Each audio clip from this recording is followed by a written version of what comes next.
On sait enfin d'où vient cette célèbre image des backrooms, je t'explique. Salut, c'est July, je te résume tout ce qui s'est passé dans la tech cette semaine. Reste bien jusqu'à la fin pour tout savoir sur cette histoire de backroom et oublie pas de t'abonner si c'est pas déjà fait. C'est parti. Et on commence par cette image qui a inondé nos stories Insta en début de semaine. Je vous explique pourquoi elle a autant circulé et pourquoi, selon certains, elle est problématique. Cette image, c'est un template Instagram qui a été créé en soutien au peuple palestinien suite au bombardement par Israël de Rafah, une ville située tout au sud de la bande de Gaza, à la frontière avec l'Égypte. En moins de 24 heures, elle a été partagée plus de 20 millions de fois, notamment par des stars comme Bella Hadid ou Dua Lipa.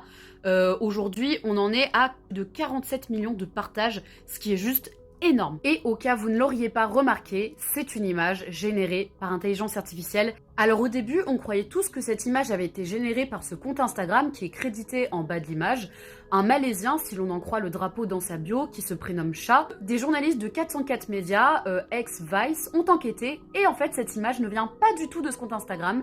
Elle a été créée bien avant, en février 2024, dans un groupe Facebook malaisien. C'est un groupe Facebook qui s'appelle Prompters Malaya, qui compte plus de 250 000 membres et sur lequel on poste des images qu'on a générées par intelligence artificielle. Et parmi ces posts, on retrouve celui d'un certain Zila Abka, qui a donc posté une image le 14 février dernier. Celle-ci, il était à l'époque précisé qu'elle était générée par intelligence artificielle, mais surtout, le créateur de l'image était crédité directement dessus. Alors que sur cette image, qui a été donc partagée massivement sur Instagram, on voit qu'elle a été étendue, sûrement grâce à l'intelligence artificielle, pour être adaptée à l'écran vertical, et que les crédits ont été tout simplement supprimés. Bon, maintenant la question c'est pourquoi est-ce que beaucoup de personnes considèrent cette image comme problématique? En fait, à première vue, certains pourraient penser que le fait que cette image ait autant tourné, c'était la meilleure façon de prendre la parole sur le génocide qui se passe actuellement en Palestine et de s'engager. Sauf que bon, utiliser l'intelligence artificielle pour parler d'un conflit, lui, bien réel qui concerne des êtres humains,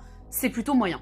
Et puis surtout, ce qui a posé problème, c'est que de nombreuses personnes qui ne s'étaient jusque-là jamais exprimées sur ce conflit ont partagé cette seule image en guise d'engagement, alors qu'il suffit de chercher un peu pour trouver de vraies ressources, photos et vidéos, de ce qui se passe véritablement sur le terrain. Alors oui, c'est vrai qu'à côté des photos et vidéos extrêmement difficiles de ce qui se passe là-bas, cette image-là, en comparaison, c'est une version hyper édulcorée, donc elle risque beaucoup moins que d'autres de se faire shadowban sur les réseaux sociaux, notamment sur les réseaux de méta comme Facebook ou Instagram. Ce qui a donc peut-être encouragé la visibilité et donc la viralité de cette image, mais le problème, c'est que donc ça invisibilise le travail de celles et ceux qui tous les jours postent ce qu'il se passe là-bas, comme par exemple cette journaliste Plestia Alakad, qui tient un journal quotidien de ce qui se passe sur le terrain. Elle n'est pas la seule, on trouve aussi sur Instagram le photographe Motaz Azaiza, sans oublier que ce n'est absolument pas Rafah telle qu'elle existe qui est représentée sur cette photo. On continue avec une petite mise à jour sur le sujet Thibaut InShape.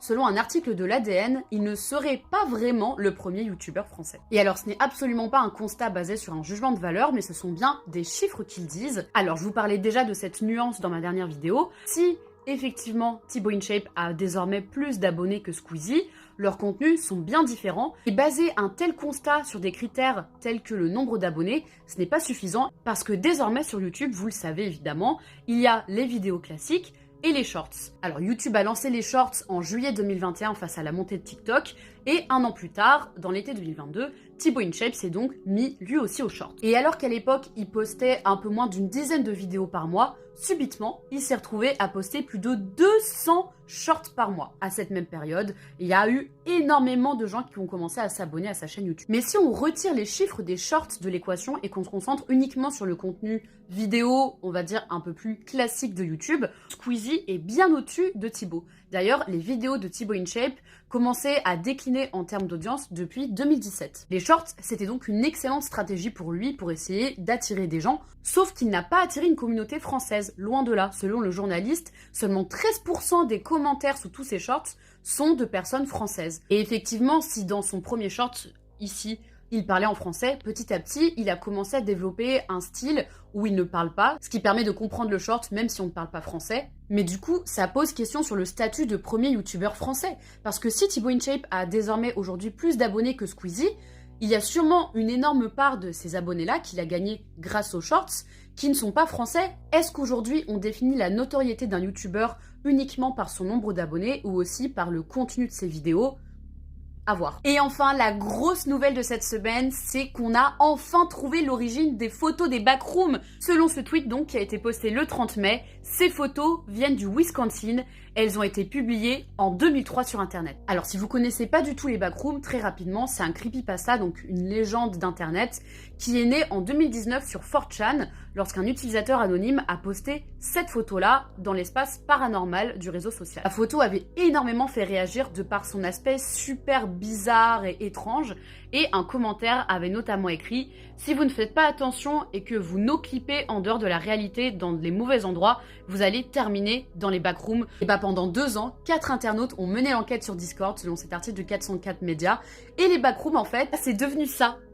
En fait, cette photo des backrooms, c'était des photos d'un ancien local qui aujourd'hui s'appelle Revolution Raceway, qui est un magasin de jouets où on fait des courses de voitures télécommandées. À la base, cette photo, elle viendrait du site de Revolution Raceway au moment où ils étaient en train de rénover les bâtiments. Et la page de ce site web, pour une raison inconnue, a été enregistrée et donc sauvegardée sur Internet Wayback Machine, notamment ces 2 photos juste ici. Et ce qui est drôle, c'est qu'aucune autre photo n'a été sauvegardée puisque c'est un lien spécial qu'il faut aussi enregistrer sur Wayback Machine. 4 internautes ont mené l'enquête. Il y a un nouvel outil de recherche qui est apparu sur 4chan qui permet de chercher des images et des fichiers selon leur taille et leur poids. Et en fait, ils ont passé à la loupe toutes les images du forum qui correspondaient aux dimensions et au poids de la photo. Et ils ont croisé ces données avec un autre site qui avait archivé toutes les photos sur 4chan. Bon, par contre, ça sert à rien de partir en pèlerinage backroom au Wisconsin, puisque du coup, ces images-là, c'est des images d'un lieu qui aujourd'hui a été complètement rénové,